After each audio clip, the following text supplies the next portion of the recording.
Ես ուզում եմ դառնալ դրոն օպերատոր եւ ինժեներ։ Փոքրիկ Գոռը Հայաստանի դրոնների ֆեդերացիայի Ծիրան տեխնոլոգիական ակադեմիա հաճախող ավելի քան 150 երեխաներից մեկն է։ Ապագա դրոն օպերատորը այստեղ նախ համակարգչային սիմուլյատորով է յուրացնում թռիչքի տեսությունը, մարզվում վիրտուալ մրցուղիներում, ապա միայն անցնում իրական դրոնի կառավարման ու պոլիգոնային վարժանքներին։ Այս օրերին ֆեդերացիայի սաների մարզումներն ավելի ինտենսիվ են, նրանք պատրաստվում են Երևանի քաղաքապետի գավաթի մրցաշարին։ Խմբեր կան,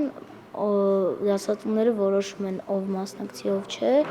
համարյա այստեղ բոլորը կարելի ասել մասնակցում են։ Multi-GP FPV Open 2026 մրցաշարն անցկացվելու է Հայաստանի դրոնների ֆեդերացիա եւ Multi-GP-ի համագործակցությամբ։ Պոլիգոնը համապատասխանեցվել է մրցումային եւ անվտանգության միջազգային չափանիշներին։ Մասնակիցները ցուցադրելու են իրենց արագությունն ու կառավարման հմտությունները, իսկ բարձր արդյունք գրանցողները հնարավորություն են ստանալու մասնակցել նաեւ արտերկրում անցկացվող մրցաշարերի։ Իրանց համար շատ հետաքրքիր է ու մենք փորձելու ենք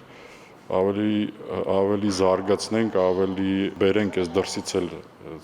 փորձը, ինֆորմացիան։ FPV դրոնների կառավարում 3D մոդելավորում եւ արհեստական բանականություն։ Սրանք են ֆեդերացիայում գործող ուղղությունները։ Երեխաները 3D տպիչով պատրաստում են նաեւ դրոնների մասեր ու դետալներ։ Ուսուցման մեթոդաբանությունը մշակվել է շուրջ կես տարի, գործում են վճարովի եւ անվճար դասընթացներ։ Ծրագրերը երաշխավորվել են Կրթության, գիտության, մշակույթի եւ սպորտի նախարարության կողմից։ Շատ լավ տեղ է։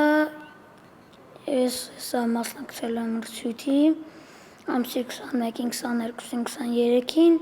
եւ փորձում եմ հաղթել այդ մրցույթը, որպեսզի շահեմ գավաթը։ Նպատակ ունեմ սա հաղթել եւ ստեղծել իմ դրոնը։ Ներկապային ֆեդերացիան Երևանում 3 դպրոց ունի եւ նախատեսում է դրանց թիվը հասցնել 10-ի, իսկ առաջիկա մրցաշարը սաների համար ոչ միայն գավաթի պայքար է, այլև ամիսների ընթացքում ստացած գիտելիքներն ու գործնական հմտությունները պրակտիկայում փորձարկելու առաջին լուրջ հնարավորությունը։ Դավիթ Թադևոսյան, Անդրանիկ Ներկարարյան, ժամը լրատվական։